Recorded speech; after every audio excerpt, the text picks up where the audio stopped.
Acerca de la distinción entre lenguas naturales y lenguas cultivadas, una falacia lingüística.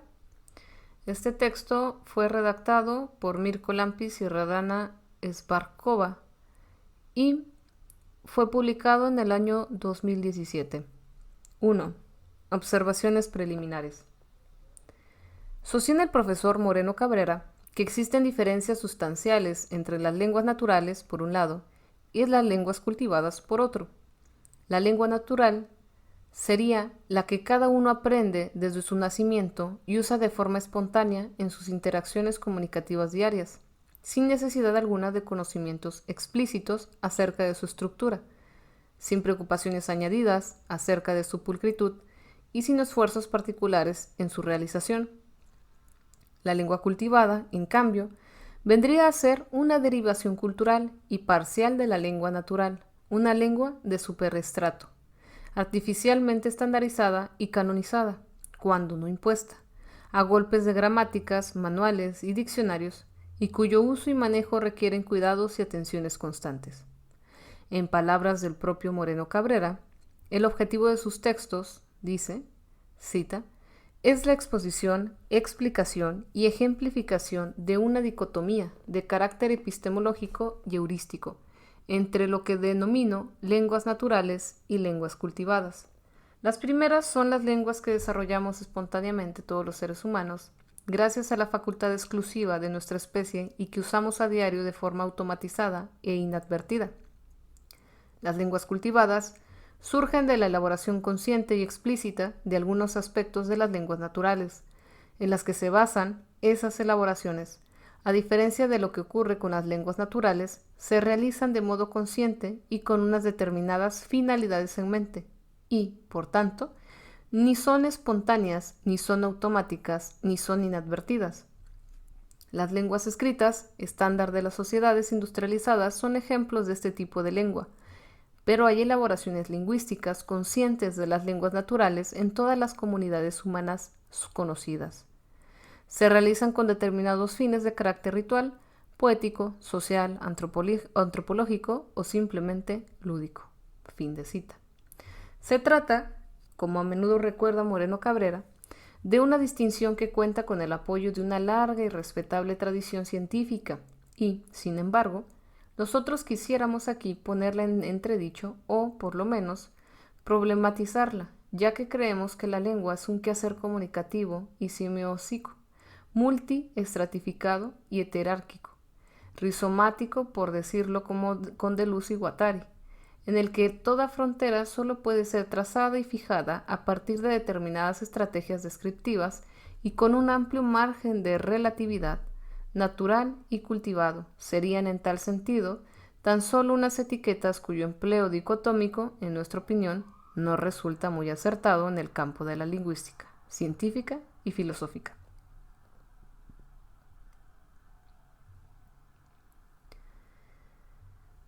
Ciertamente, a partir de la reflexión chomskiana, puede verse Chomsky 1988, hasta llegar las más modernas tendencias de la lingüística cognitiva y neurolingüística, se ha escrito mucho acerca de la dimensión natural o, para ser más precisos, biológica de los lenguajes humanos, tanto en su desarrollo espontáneo como en sus afecciones patológicas. Aquí, sin embargo, nos limitaremos a analizar la distinción señalada entre lengua natural y cultivada, considerando que se trata de una actualización, en términos lingüísticos, de la clásica dicotomía epistemológica naturaleza-cultura. El objetivo de nuestro artículo es, en suma, únicamente la crítica razonada en aquella distinción y de sus implicaciones y presupuestos teóricos. ¿En qué sentido, pues, sugerimos que podría constituir una falacia la operación de distinguir entre lenguas naturales y lenguas cultivadas? Veamos más de cerca la cuestión. 2. Lengua natural frente a lengua cultivada. Resulta cuando menos paradójico que las lenguas humanas sean consideradas y definidas como naturales cuando al mismo tiempo se les suele vincular con la noción cultura. Noción que por lo común y por larga tradición se define también, y a veces, sobre todo como en el caso de Freud, por su oposición a la noción de naturaleza. ¿En qué sentido cabe entonces preguntar, puede ser natural un vehículo, proceso y propiedad cultural tan relevante como es la lengua? Posiblemente esta paradoja tenga que ver con la ambigüedad semántica que caracteriza a los sustantivos cultura y naturaleza y los correspondientes calificativos cultural y natural, a los que también hay que añadir, para mayor confusión, culto y cultivado, por un lado, inculto, espontáneo e innato, por otro. ¿No se podría legítimamente sostener, por ejemplo, que la cultura y todas sus manifestaciones, incluidas las lenguas, son procesos naturales? Lo son. Sin duda se consideran como el resultado de la deriva biológica de una especie de primates homínidos, con un cerebro particularmente desarrollado y unas costumbres sociales particularmente complejas. Y no lo son, sin duda, si se considera que esos mismos primates homínidos, con un cerebro particularmente desarrollado y unas costumbres sociales particularmente complejas, para poder adquirir hábitos culturales y lingüísticos, deben participar activamente en un dominio ya organizado culturalmente. Los niños ferales, crecidos sin contacto alguno con otros seres humanos, comen, respiran, se mueven, pero no hablan. Está claro que la cultura emergió en un momento dado de la filogenia homínida y emergió, desde luego, de circunstancias no culturales o protoculturales. Pero emergiera cuando y cómo emergiese, lo cierto es que lo hizo como un modus operandi et cognoscendi, con características y dinámicas propias e irreductibles. De no haber sido así, no existirían las propias nociones de cultura y naturaleza. De hecho, no existiría noción alguna, puesto que no existiría esa acumulación organizada y a la vez caótica de conocimientos que llamamos saber. Por consiguiente, hay que tener en cuenta el hecho, de por sí trivial, de que todos los seres humanos, salvo esporádicas excepciones, somos a la vez y recursivamente seres vivos y sujetos culturales, es decir, sujetos en el doble sentido de que somos individuales, agentes y que dependemos de la cultura de que estamos sujetos a ella. Se trata, sin embargo, de una afirmación que probablemente no satisfará ni a los partidarios de la oposición entre lenguas naturales y lenguas cultivadas, ni a sus opositores. Los unos se limitarán a objetar que existen, de hecho, manifestaciones lingüísticas que dependen mayoritariamente de nuestra dimensión biológica y serían estas las lenguas naturales, y manifestaciones lingüísticas que dependen mayoritariamente de nuestra dimensión cultural y serían estas las lenguas cultivadas. Los otros arguirán que aun cuando se conceda que el aprendizaje y la comunicación son procesos biológicos, todo lo que el ser humano aprende y comunica a lo largo de su ontogenia y en el transcurso de sus interacciones con los demás seres humanos son hábitos culturales, y que incluso aquellos aspectos de la vida que llamamos necesidades e impulsos biológicos son, en última instancia, elaborados y especificados y finalmente valorados culturalmente. Así pues, la idea de que la actividad lingüística en todos sus niveles y en todas sus manifestaciones es al mismo tiempo y recursivamente un proceso biológico y cultural se enfrenta a un nutrido grupo de objeciones. Lo que proponemos es, entonces, intentar explorar el posible espacio de articulación entre las dos posturas, la biologicista y la culturalista, para averiguar si de verdad la dicotomía entre lenguas naturales y lenguas cultivadas es operacionalmente válida. Resumamos previamente las principales características que Moreno Cabrera asigna a sus dos topologías de lengua. Quisiéramos formular, en contra de esta caracterización dicotómica, las siguientes objeciones. Defender la cadena genético-causal de tipo lineal, facultad general del lenguaje, lenguas naturales, lenguas cultivadas, implica enfrentarse a diversas e importantes dificultades teóricas. En primer lugar, la propia existencia de una facultad general del lenguaje, así como de una gramática universal, ni se ha demostrado ni es aceptada por todos los lingüistas. De hecho, la afirmación de que existe una facultad general del lenguaje es trivial, si con ello se entiende que es la organización física y neuronal del ser humano lo que permite el habla. En términos evolutivos, también es verdad el contrario, es el habla lo que permite la organización física y neuronal del ser humano. Pero si con ello se quiere sostener que existe algo así como un órgano o sistema cognitivo innato de la lengua, cabe entonces recordar que no hay ninguna evidencia biológica específica que respalde dicha afirmación. En segundo lugar, hay ámbitos y momentos comunicativos, como el ritual, el humorismo o el aprendizaje de segundas lenguas, en los que el cultivo de determinados modos lingüísticos, lejos de ser parasitario, influye profundamente en el empleo y desarrollo natural del idioma. Decir algo de que se aprende sin estudio consciente no equivale a decir que se aprende de forma espontánea. Incluso sin una voluntad explícita de aprender, una atención particularmente selectiva, un esfuerzo mnemónico consciente y un sistema externo de recompensas y castigos. El proceso de aprendizaje de un ámbito conductual complejo, como el habla, suele ser dirigido por los diferentes docentes con los que el discente entra en contacto de forma más o menos sutil, pero siempre con efectos imprevisibles. La lengua, en suma, se aprende en contextos de uso ya organizados y según ritmos y modalidades que también dictan los demás hablantes. Es cuando menos discutible la afirmación de que los hablantes espontáneos no se plantean nunca problemas relativos a la estructura de su idioma. Existe muy por el contrario cierta preocupación idiomática, llámese si se quiere lingüística ingenua, que llega a manifestarse con contundencia cuando lo que está en juego en la interacción comunicativa es la comprensión mutua, la coordinación conductual y la formación de hablantes competentes. La actividad lingüística depende, sin duda, de la organización física y neuronal del hablante, pero esta organización no se opone, sino que está estrechamente relacionada con la organización del dominio social que el hablante participa, tanto filo como ontogenéticamente. La deriva de las estructuras neuronales y de las estructuras sociales se implican e influencian mutuamente. Puede que la oposición entre la teoría de Darwin sobre la diferenciación aleatoria, progresiva y selección de ciertas variantes por factores contextuales y la de Lamarck sobre la transmisión de características adquiridas no sea en el dominio de la vida y, a fortiori, en el de la cultura, tan neta como algunos estudiosos sostienen. Más específicamente, la deriva lingüística parece depender tanto de procesos de tipo darwiniano como de procesos de tipo lamarckiano, ambos abundantemente sazonados por perturbaciones azarosas y contingentes. Más adelante volveremos sobre algunas de estas cuestiones. Echemos ahora en cambio una rápida ojeada a aquel texto del siglo XIV en el que se vislumbra, quizás por primera vez, en la cultura occidental, una oposición consciente y razonada entre el uso natural de la lengua y su uso culto. El Tratado de Vulgari Eloquentia del poeta italiano Dante Alighieri. 3. El extraño caso de Vulgari Eloquentia. Moreno Cabrera define como el problema de Dante la siguiente cuestión: ¿cómo se elaboran las lenguas cultivadas a partir de las lenguas naturales?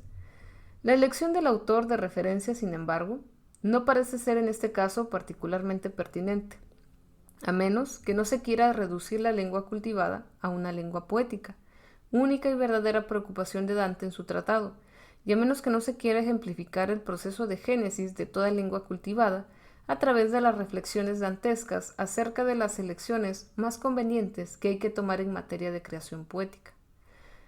Mucho se ha escrito acerca del significado del de Vulgari Eloquentia, y no es nuestra intención, claramente, enfrentarnos ahora a semejante masa crítica. Baste, pues, con decir que el tratado dantesco, como también recuerda Vázquez Medel en 1987, no se ocupa de lingüística o de filología, disciplinas desconocidas por Dante y por su época, sino de poética, y recordar asimismo que Dante lo escribió sobre todo con el fin de justificar y dar brillo intelectual a la tradición poética de una lengua vulgar que él mismo representaba.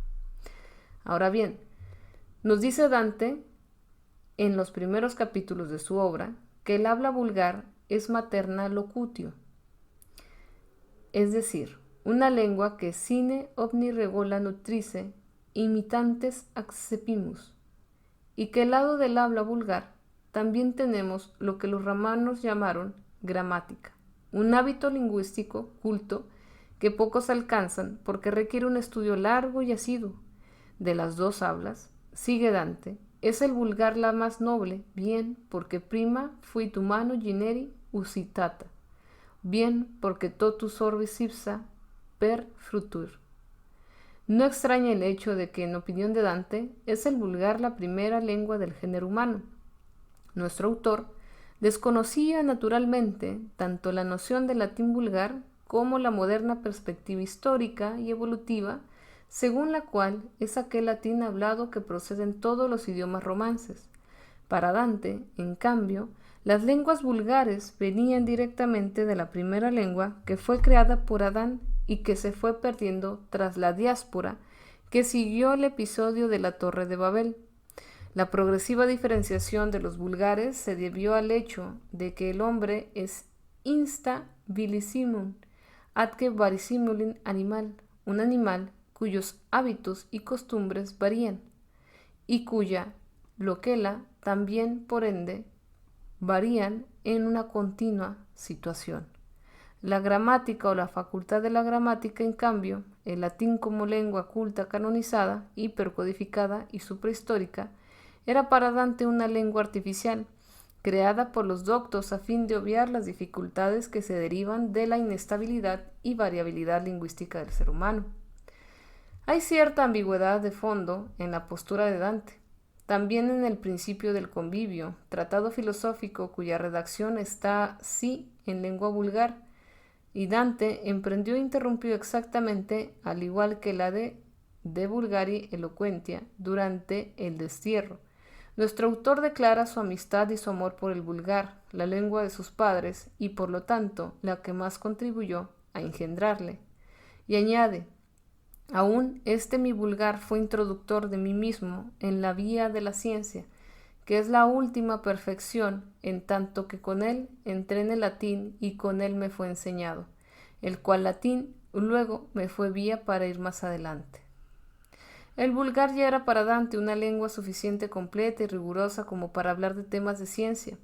Y no se olvide que Brunetto Latini, el maestro de Dante, había escrito un tratado de erudición general con tesoros en lengua provenzal. Pero la lengua de la cultura y de la ciencia seguía y seguiría siendo durante muchos siglos el latín, motivo por el que Dante escribió su De Vulgari Eloquentia en este idioma y motivo por el que señala al comienzo del Convivio que el vulgar también es medio para aprender el latín y poder así adentrarse en la vía de la ciencia.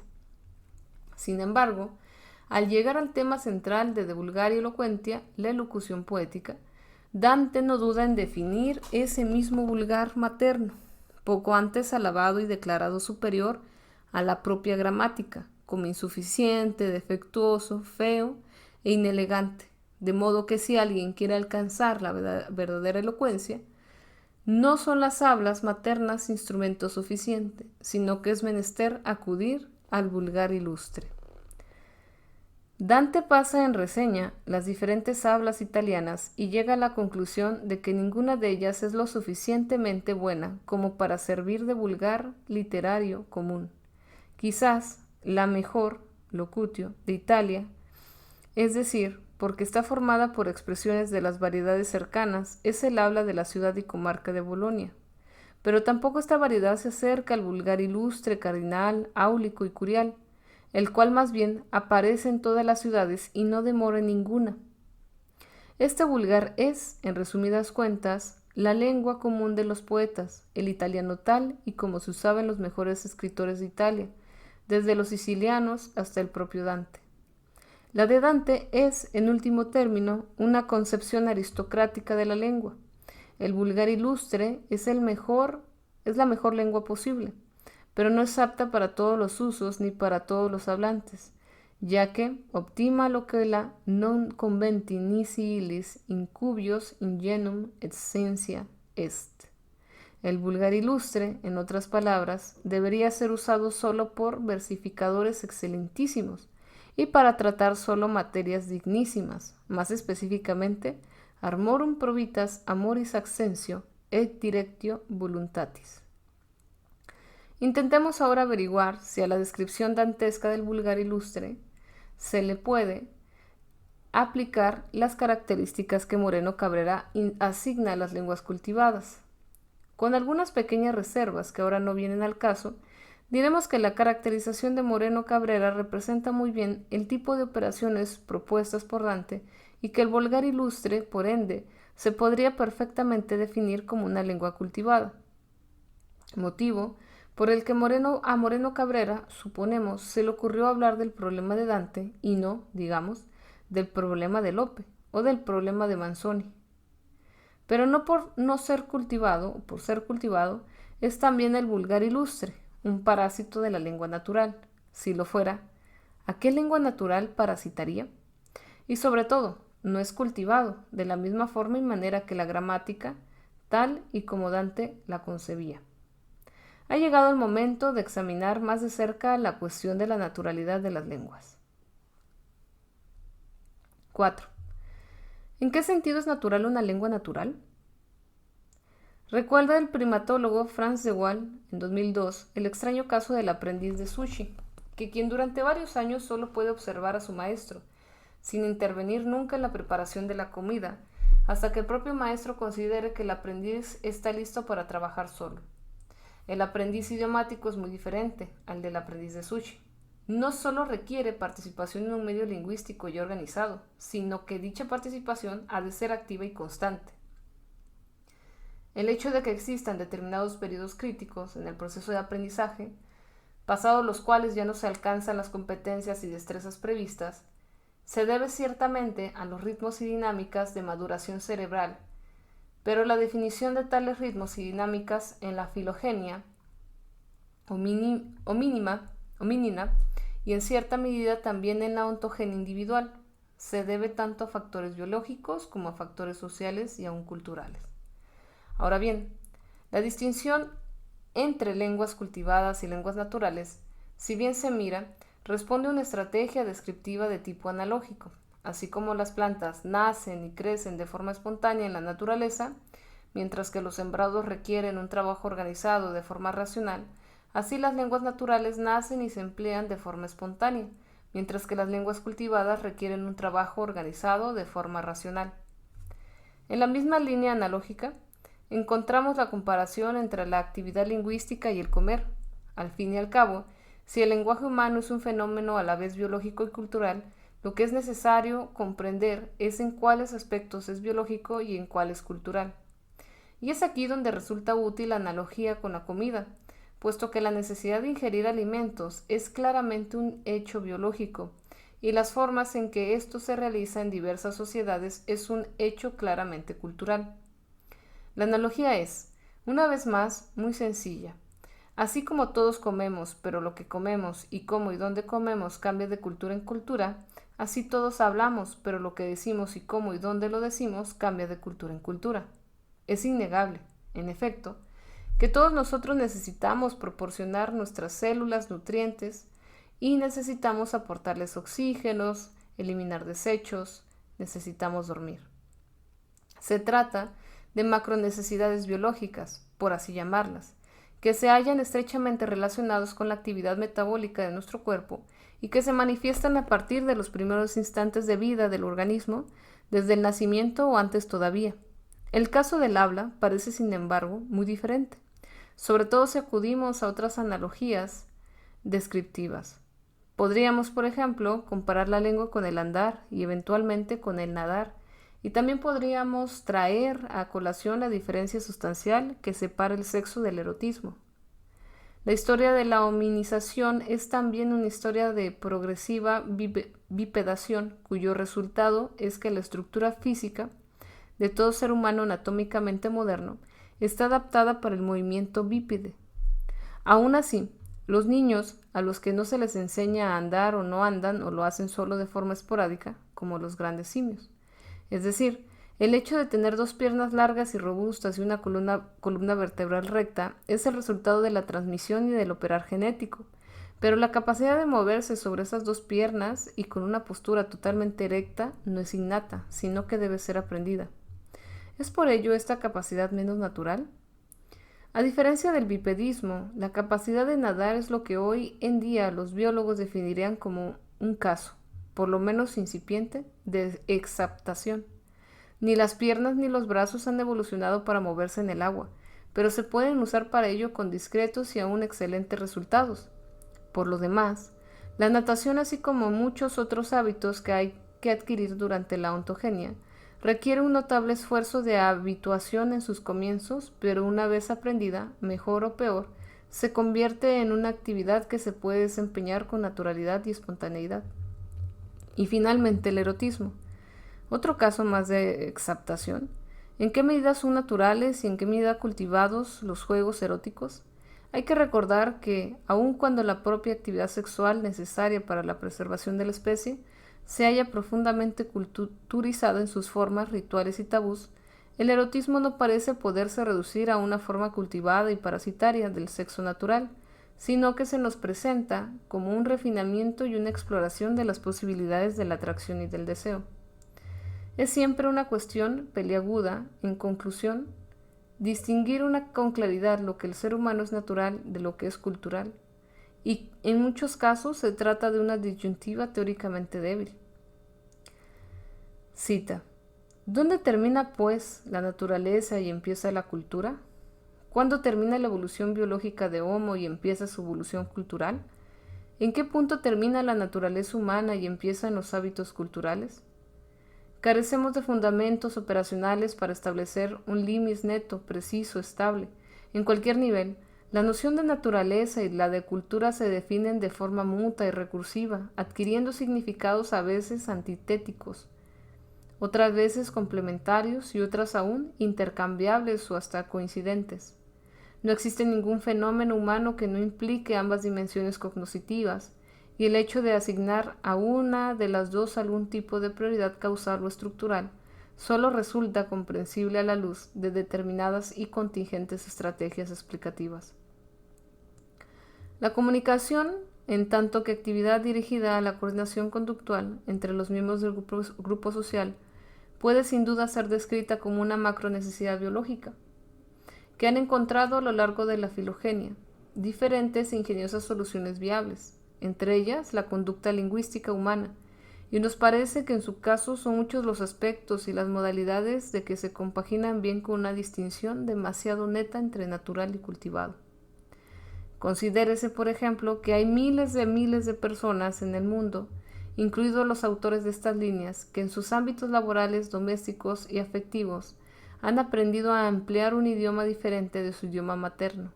Este caso es el de los bilingües tardíos. Nos parece paradigmático. Que se adquiere el segundo idioma a través del trato comunicativo con los hablantes nativos espontáneos, a través de recursos formativos específicos, a través de un prolongado tratado textual, música, cine, televisión, literatura, o a través de un proceso mixto que incluye a todos los anteriores. El aprendizaje sigue siendo de tipo cultivado. En los términos de Moreno Cabrera, si no en todos, es sin duda un proceso consciente y dirigido, además de largo y dificultoso, mientras que el resultado final es el uso normal del segundo idioma.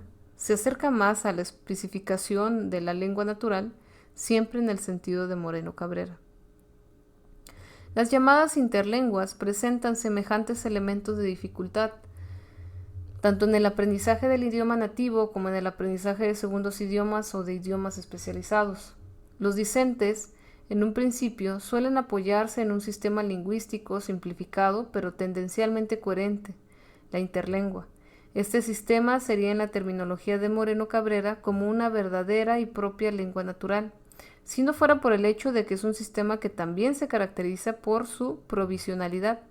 En el transcurso del trato comunicativo, a los discentes se les insta a completar su aprendizaje, enriqueciendo y modificando sus interlenguas, a fin de alcanzar una mayor congruencia con el sistema lingüístico, empleando por los demás sujetos comunicantes. ¿Qué decir además del aprendizaje escolar? La escolarización es sin duda una forma de cultivo de la lengua, un cultivo a la vez social e individual que conduce a la selección y divulgación de una norma idiomática específica. La elección e imposición de dicha norma puede depender de razones políticas, la norma de la capital, de la clase dirigente, del invasor, nacionalistas, filológicas y aún filosóficas. Pero en todo caso, el proceso de escolarización, si se difunde y dura lo suficiente, llega a modificar de forma sustancial los hábitos lingüísticos naturales de los hablantes. La alfabetización no es sino un ejemplo más de este proceso. pues una vez que el hablante ha aprendido a leer y escribir, lee y escribe de forma espontánea y automática. Además, a nivel genético es bien posible que las lenguas escritas surgieran de forma espontánea y natural a partir de determinadas exigencias mnemónicas y sociales. Finalmente, y sin querer caer otra vez en aquel imperialismo filológico que Moreno Cabrera justamente deja en evidencia, también hay que tener en cuenta aquellos casos en los que una lengua culta, casi siempre una lengua literaria, contribuye de forma sustancial a la estandarización y normalización de la lengua común. Los hablantes nativos espontáneos del alemán o del italiano probablemente hablarían una lengua muy diferente sin los esfuerzos cultos de Lutero, de Manzoni y de sus seguidores. Lengua y cultura van de la mano tanto filo como ontogenéticamente, y esto es un dato que hay que tener en cuenta, incluso si lo que se quiere es defender la prioridad temporal, lógica y pragmática de la lengua familiar o coloquial o común, fórmulas equivalentes, en último término, a la que la lengua natural. No se nos escapa el hecho de que no existe una definición unívoca y problemática de tales fórmulas. Aquí, sin embargo, por comodidad explicativa, las usaremos como si de sinónimo se tratara para indicar aquella actividad lingüística que se aprende y desarrolla en los ámbitos más comunes, familiares y coloquiales, por los que se mueve la mayoría de los hablantes. En conclusión, todos los ámbitos de aprendizaje y de empleo de las lenguas están culturalmente organizados, desde los más naturales hasta los más artificiales, y todos los hablantes aprendemos a conversar con los demás, y de paso, también nosotros mismos, a partir de determinadas historias de interacción comunicativa. Por lo demás, insistir demasiado, siguiendo la estela de Chomsky, sobre la dimensión natural o biológica de la lengua, poco parece aportar al estudio de los diferentes registros y estilos lingüísticos, tal y como se manifiestan en los distintos contextos y ámbitos socioculturales de comunicación. 5. Lenguas cultivadas comunes, especializadas, cultas. Todas las lenguas se cultivan. Cuando dejan de cultivarse, a veces desaparecen, otras veces se transforman en algo distinto. En el sentido que aquí le damos, pues una lengua cultivada no sería sino el resultado de un proceso, generalmente complejo, de estandarización y normalización de un conjunto de dados de elaboraciones y tendencias lingüísticas. En opinión de Moreno Cabrera, en cambio, como sabemos, la noción de lengua cultivada remite a algo bien distinto. Cita: las lenguas cultivadas en sus diversas manifestaciones literarias, rituales, religiosas, mágicas, judiciales, administrativas, etc., no son lenguas naturales, pero se construyen y constituyen a partir de una serie de determinadas elaboraciones intencionales y culturalmente condicionadas de estas lenguas naturales. Fin de cita. Estas elaboraciones internacionales y culturalmente condicionadas las divide Moreno en dos grupos: las que tienden a la complicación de la lengua natural, por ejemplo, elaboración ritual, estética, científica o escriturista, y las que tienden a su simplificación, como la elaboración intergeneracional, intercomunicativa o internacional. De modo que la oposición entre la lengua natural y la cultivada vendría a coincidir, en última instancia, con la oposición no exactamente novedosa entre lengua familiar o común, por un lado, y lenguas especializadas o sectoriales y lenguas francas, por otro. Ahora bien, la lengua vulgar natural o común, como también supo Verdante en su De Vulgaria Eloquentia, no es, desde luego, homogénea, sino que cambia por el tiempo. Según los hábitos adquiridos, la edad y la historia individual de cada hablante, variaciones diastráticas, y según los contextos comunicativos, variedades diafásicas. No resulta descabellado, por lo tanto, pensar también en las lenguas especializadas o sectoriales como determinados fenómenos diafásicos. Las lenguas que Moreno Cabrera llama cultivadas, en suma, se emplean en determinados dominios sociocomunicativos y los hablantes que participan en estos dominios aprenden y enseñan a moverse en el lenguaje, a partir de sus conversaciones con los demás según las dinámicas interaccionales propias de cada dominio. Estas lenguas no son, por ende, fenómenos parasitarios con respecto a una hipotética lengua natural, sino que son elaboraciones lingüísticas que responden a determinadas historias de acoplamiento y organización sociales. Son, en suma, verdaderos y propios socioelectos. Los factores que intervienen en su génesis son múltiples y pueden sin duda corresponder a operaciones institucionales e institucionalizantes, selección de un canon lingüístico y un canon textual, instrucción y escolarización, normalización textual, etc.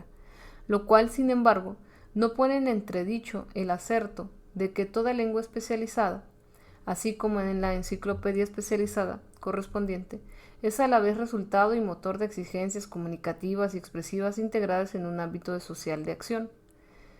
Puede resultar útil, entonces, llamar en causa también las dos nociones de registro y estilo, nociones que designan respectivamente un repertorio general de materiales lingüísticos socialmente marcados, el registro, y una modalidad determinada de lengua que individuamos y definimos a partir de un conjunto de características y operaciones expresivas pertinentes, el estilo.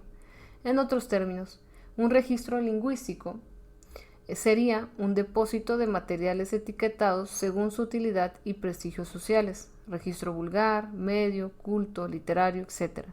Y un estilo lingüístico sería el modo específico en que se emplean dichos materiales según las exigencias dictadas por los contextos y los objetivos sociocomunicativos, estilo, coloquial, periodístico, administrativo, romántico, etc. No puede escapar, por lo tanto, el hecho de que registro y estilo son nociones diferenciales que presuponen a la vez una diversificación de los hábitos y contextos idiomáticos, así como la toma de conciencia y aún la valoración por parte de los hablantes de esta diversificación. Si damos por sentada, pues, la existencia de una lengua común, natural, y de diferentes lenguas especializadas, cultivadas, también damos por sentado que existen un registro lingüístico común y otros tantos registros lingüísticos más especializados y, asimismo, uno o más estilos lingüísticos coloquiales y diferentes tipologías de estilos lingüísticos especializados. En términos generales, además, hay que reconocer que cuanto más se complejiza y dinamiza una sociedad, tanto más se diversifican sus registros y estilos lingüísticos, y que cuantos más registros y estilos lingüísticos llega a aprender un hablante, tanto más se complejizan y dinamizan los procesos comunicativos en que participa. Y la noción de la lengua culta, esta en efecto quedaría al margen de la distinción propuesta entre lengua común y lengua especializada, pues indicaría más bien una modalidad de actividad lingüística que no se caracterizaría tanto por tener un registro y unos estilos propios, como por ser una modalidad específica de empleo y de cura por, y los registros y estilos lingüísticos disponibles en el dominio comunicativo. En este sentido peculiar, por lo tanto, una lengua culta no se identificaría ni con un registro arcaizante y áulico, ni con un estilo elevado y elegante, ni con una supuesta élite lingüística, sino que correspondería a un nivel del saber lingüístico en el que los hablantes y las instituciones culturales se preocupan por cuidar y cultivar la diversidad lingüística, los recursos expresivos disponibles y el uso flexible y contextualmente adecuado del idioma. 6. Conclusión. Natural y cultivado son tan solo etiquetas descriptivas cuyo empleo dicotómico es de dudosa utilidad en el campo de la lingüística, científica y filosófica, sobre todo si se acepta, como aquí hemos sugerido, que en las formas, usos y descripciones de la actividad lingüística, del conversar, no se admiten oposiciones demasiado rígidas entre biología y cultura. La lógica dicotómica deberíamos, por lo tanto, sustituirla por la lógica compleja, tanto en la comprobación factual como en la reflexión epistemológica, si es que se pueden distinguir estos dos niveles. La biología humana y la cultura humana son procesos que se codeterminan, codefinen y coderivan de forma mutua y recursiva. Podemos recordar con Deleuze y Guattari que el lenguaje da órdenes a la vida, donde ordenar significa a la vez intervenir, coherentizar e imponer. De aquí el valor y la centralidad otorgados por estos autores con la noción de consigna, entendida como relación que necesariamente se da entre el enunciado y acto que se realiza la enunciación. Un acto que interviene en una situación coherentiza un proceso e impone un sentido. La consigna es, en otros términos, el modus del lenguaje como acción corpórea en el transcurso de las interacciones que anclan los sujetos a su realidad. Es en virtud de esta concepción eminentemente pragmática de la lengua de Deleuze y Guattari. Refutan los fundamentos implícitos de la lingüística científica de tipo saussuriano. 1. El lenguaje no transmite información, es comunicativo, construye un orden agenciado a la realidad que se agencia a él. 2. No existe una máquina abstracta de la lengua. El lenguaje es una actividad de construcción de cuerpos, acciones y pasiones. 3. No hay constantes universales en la lengua. La variabilidad no es externa al sistema, sino que le es inherente. La lengua es un continuum heterogéneo y cambiante de valores e intensidades. 4. No es cierto que solo se puede estudiar científicamente la lengua bajo las condiciones de un sistema estándar. Lo estandarizado y lo homogéneo son puestos por modalidades de descripción. Son las consignas de la lengua en sus diferentes niveles y formas para crear e imponer el estándar. A partir de tales presupuestos, la noción de lengua natural revela toda su inoperancia. La propia distinción entre una lengua común o coloquial o familiar por un lado y esta o aquella lengua especializada o sectorial, la lengua de la administración, de la ciencia, de la literatura, etc., por otro, depende únicamente del establecimiento de diferentes órdenes de consignas integrados en diversos ámbitos y subámbitos. Y la verdad es que no nos parece que exista en la semiósfera ningún ámbito sociocomunicativo natural en el sentido no cultural, a menos que no se quiera defender una especie de versión lingüística del mito del buen salvaje, un hablante que habla con sus congéneres del tiempo, la cosecha o el fútbol, porque su naturaleza así lo impone, sin ningún tipo de aprendizaje o interés impuesto por la cultura, que vendría a ser algo así como un refinamiento o una perversión de tipo secundario. Hay que tener sumo cuidado a la hora de manejar determinadas distinciones, por más atinadas que parezcan en un primer momento y por más ocurrentes que sean las analogías y metáforas descriptivas que las acompañan y aclaran. La metacomunicación, es decir, la comunicación acerca de la comunicación, también tiene sus consignas y construye un orden agenciado en la realidad que se agencia en él. Nuestra consigna no es la de intentar simplificar una realidad que nos parece irreductiblemente compleja y aún caótica. Hablar no es nunca un mero proceso biológico y tampoco una mera construcción cultural.